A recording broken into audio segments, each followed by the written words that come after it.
সুলতানার লই তুই কই যাস? আম্মা, সুলতানা তো ডিগ্রিতে পড়ে, ওর ইচ্ছা ডিগ্রিটা শেষ করা, এর লাগে কলেজে নিয়ে যাইতেছি।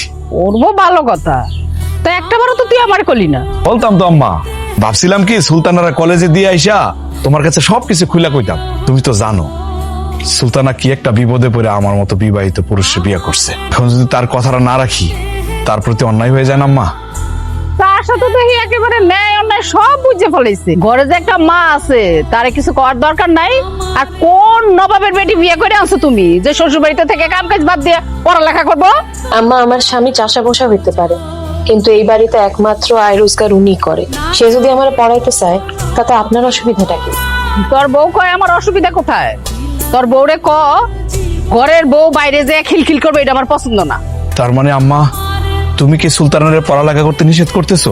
ওর স্বপ্নটা নষ্ট করে দিতে চাইতেছো? আম্মা কি চায় সেটা তো আর বুঝতে বাকি নেই। তুমি কি চাও এখন সেটা বলো।